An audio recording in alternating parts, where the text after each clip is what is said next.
مرحبا، معكم Creative Aid. الشخير هو صوت خشن أو مرتفع ينتج عن مرور الهواء عبر الأنسجة المرتاحة في الحلق، مما يتسبب في اهتزاز الأنسجة أثناء التنفس.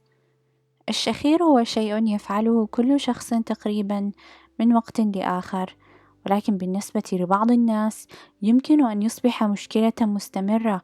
قد يكون أيضا علامة على وجود مشكلة صحية كبيرة. علاوة على ذلك، يمكن أن يكون الشخير مصدر إزعاج لشريكك. يمكن أن يساعد فقدان الوزن وتجنب شرب الكحول قبل النوم، والنوم على جانبك على التوقف عن الشخير. محيط الرقبة والوزن الزائد هي بعض علامات تدل على إمكانية إصابتنا بالشخير. لنتحدث عن علاقة تركيبة الفم واللسان بالشخير. يتكون الفم من الحنك الرخو واللهات واللوزتين واللسان. إليك طريقة الفحص.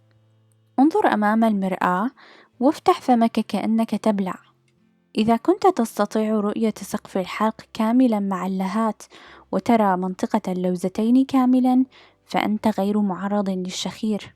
إذا كنت ترى سقف الحلق كاملا وترى جزءا كبيرا من اللهات، وإن جزءا من اللهات مغطى باللسان، فهذا يعني احتمال حدوث الشخير، ولكن بصورة بسيطة وليس دائما.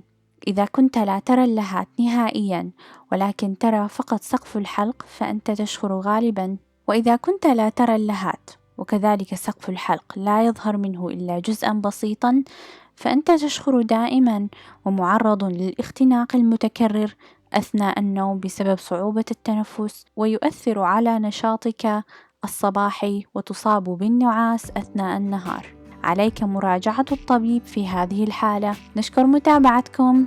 لا تنسوا تعملوا اشتراك بقناة Creative Aid والضغط على زر أعجبني، وإذا كان لديكم أي استفسار اتركوا تعليق.